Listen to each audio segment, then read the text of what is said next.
In today's video, I'm going to teach you how to use Nano Banana Pro inside CapCut. Let's get started by opening CapCut.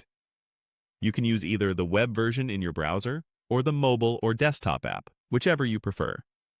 Once you're in your workspace, make sure you're on the main editing home screen so you can see the top navigation bar. A reliable internet connection helps here because the tool we're using is cloud-based and needs to communicate with CapCut's servers. At the top of the interface, look for the Nano Banana Pro option. It usually appears as a banner or a tab in the header area with a Try Now button. Go ahead and click Try Now.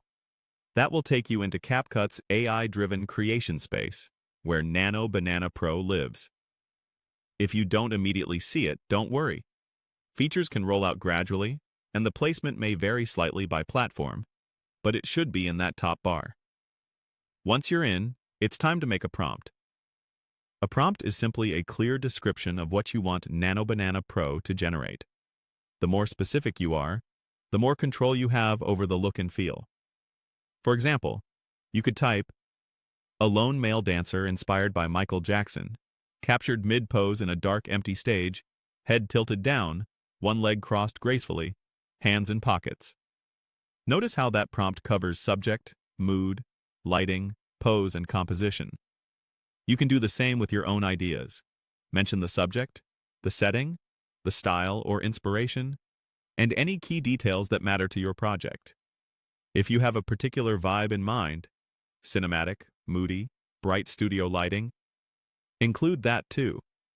Keep it concise but descriptive, and avoid adding personal or sensitive information. When your prompt looks good, click Send. Nano Banana Pro will begin processing your request, and you'll see a brief loading period while it generates the result. This usually takes a few moments. Once it finishes, you'll get an output based on your description.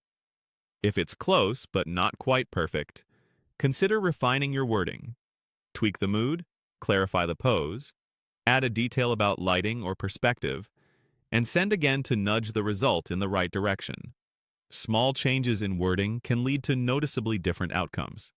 That's all there is to it. You've opened CapCut, accessed Nano Banana Pro, written a clear prompt, and sent it off to generate your creative asset. From here, you can continue exploring prompts to match your project's tone and use the results in your edits. Thanks for watching, and have fun creating with Nano Banana Pro inside CapCut.